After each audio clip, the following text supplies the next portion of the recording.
మీ business ఏదైనా మీ ఊర్లో promotion చేయాలంటే అది సుమన్ టీవీతోనే సాధ్యం. ఇప్పుడే సంప్రదించండి.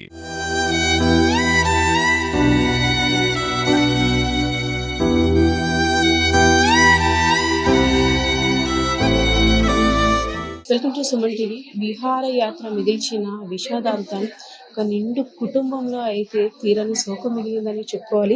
విజయనగరం జిల్లా బొబ్బిలి పట్టణంలో నివసిస్తున్న ఒక తండ్రి నిజంగా కూతుర్ని ఎన్నో కళ్ళు కని పెంచాడు. డాక్టర్ చదివిద్దామని కూడా ఆశపడ్డాడు.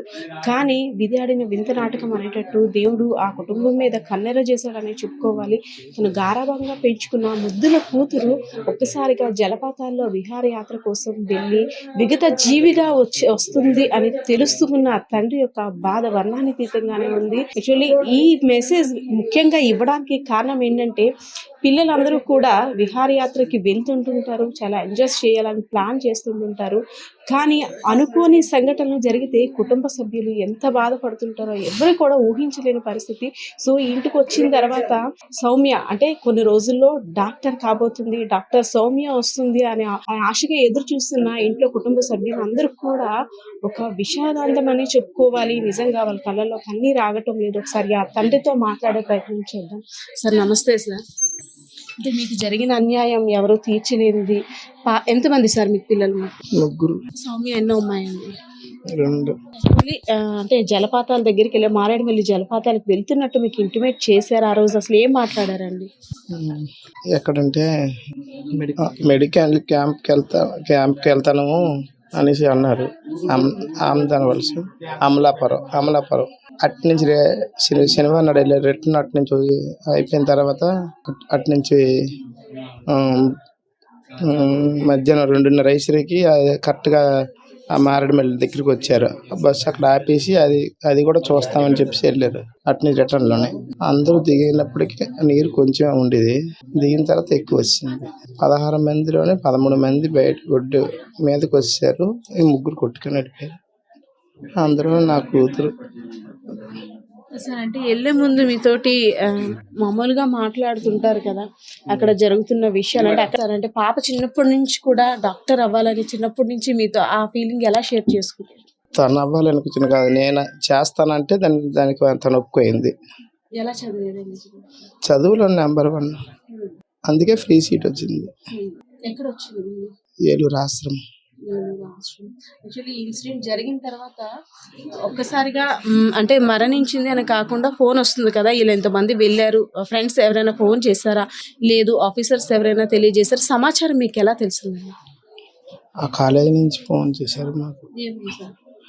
ఇలాగ మీ అమ్మాయి నిన్న వర్క్ ఫ్రమ్ ఇది ఇంటికి పర్మిషన్ అడిగారు కదా, ఇంటికి వచ్చిందా అంటే లేదు క్యాంపస్ కొనుక్కొని వెళ్ళింది అంటే, అయితే మీ అమ్మాయి అందరు కలిపి జలపాతానికి వెళ్ళారు, అక్కడ ముగ్గురు పడిపోండ్రు, దాంట్లో మీ అమ్మాయి ఉన్నది అని చెప్పారు. 15 మంది మెడికల్ స్టూడెంట్స్ జలపాతాలను చూసేందుకు వెళ్ళారు. సో అనుకోని కారణంగా ఒక్కసారి వరద ప్రవాహం కొట్టుకు రావడంతో కొంతమంది ఒక 5గురు అయితే కొట్టుకుపోయారు. అందులో 3 అయితే మాత్రం మృతి చెందారు. అందులో ఒకరు ఈ అమ్మాయి సౌమ్య. మెడికల్ కొన్ని రోజుల్లో డాక్టర్గా తిరిగి వస్తుంది. 2nd ఇయర్ చదువుతుంది. ఏలూరులో MBBS కాలేజీలో అయితే చదువుతుంది. సో చాలా మంది కుటుంబ సభ్యులందరూ కూడా ఇక్కడ వినిపిస్తున్న పరిస్థితి. ప్రతి ఒక్కరిలో కూడా తను ఒక మంచి పేరు సంపాదించుకుంది. యాజ్ ఎ స్టూడెంట్గా, మెడికల్ స్టూడెంట్గా తను ఉన్నతమైన విద్యను అభ్యసించింది. ప్రతి దాంట్లో కూడా ఫస్ట్. సో ఫ్యామిలీ మెంబర్స్ ఉన్నారు. యాజ్ ఎ ఫ్యామిలీ మెంబర్గా చాలా మంది అక్కడ విహారయాత్రకు వెళ్ళారు. అంటే అనుకోని సంఘటన ఇది, అక్కడ ఎవరు కూడా అంచనా వేయలేరు. సో ఇంకో ఫ్యామిలీలో ఇలాంటి అంటే మీలా బాధపడకూడదు, ఈ పరిస్థితి రాకూడదు అంటే మీ ఉద్దేశం ఏంటి? ఫస్ట్ ఆఫ్ ఆల్ అక్కడికి వెళ్ళే వాళ్ళందరికీ కూడా ప్రాపర్ గైడెన్స్ ఉండాలండి. మెజర్మెంట్స్ అంటే safety boards like sign boards, this is the restricted area, this is the last time this is things happen here, okay, then they will know the consequences and all. Suppose ఇప్పుడు ఇళ్ళకి ఇంత ముందు ఇలా జరిగింది ఇక్కడికి వెళ్ళడం వల్ల అనే ఒక తెలిసింది అనుకోండి, నెక్స్ట్ టైం కొద్దిగా వెళ్ళేటప్పుడు జాగ్రత్త పడతారు.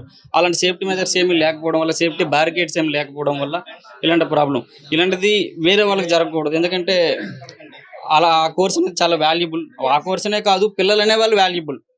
ఆ స్టేజ్కి వచ్చిన పిల్లలు కోల్పోవడం అనేది మళ్ళీ అది దాన్ని రీప్లేస్ ఎవరు చేయలేరు.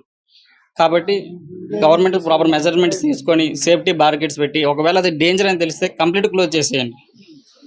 ఎందుకంటే మాలాగా ఎవరు బాధపడకూడదు. మాకు అదే కాకపోతే ఇంకో దగ్గరికి మంచి ప్లేస్కి వెళ్ళి ఆ ఎంజాయ్మెంట్ అనేది పొందుతాం. డేంజర్ అని తెలిసినప్పుడు దాన్ని ఓపెన్ చేయకండి, ఇది కూడా అంతే. Yes, అంటే తన చదువులో ఏ విధంగా ఉండేదండి ఫస్ట్ నుండి కూడా? డాక్టర్ అంటే ఒక డాక్టర్ దేవుడితో సమానంగా చూస్తుంటాం. అన్ని వృత్తులు వేరు. డాక్టర్ అనేసరికి ఇంకా మనం దేవుడి కిందే భావిస్తాం.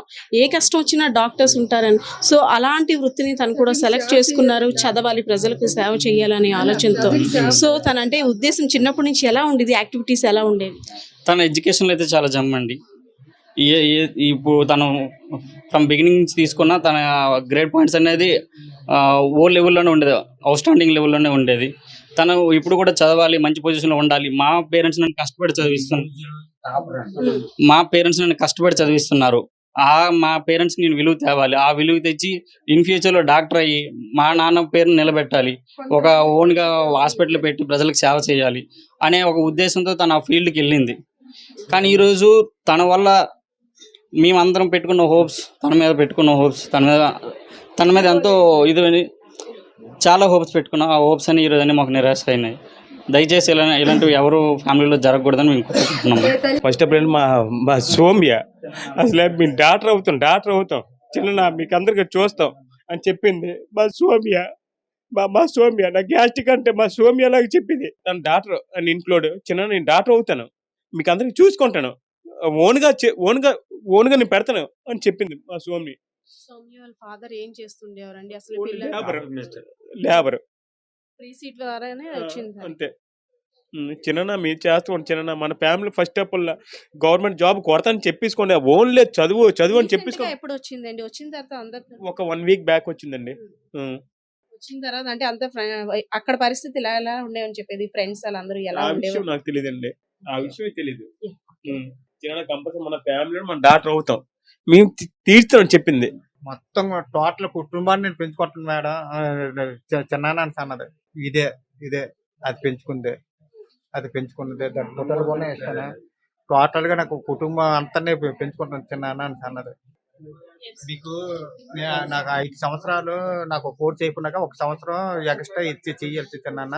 ఆ సంవత్సరం కూడా మీ అందరికి షుగర్ ఉంది కదా, స్పెషల్ కోర్స్ నేను చేస్తాను నేను అంటాను.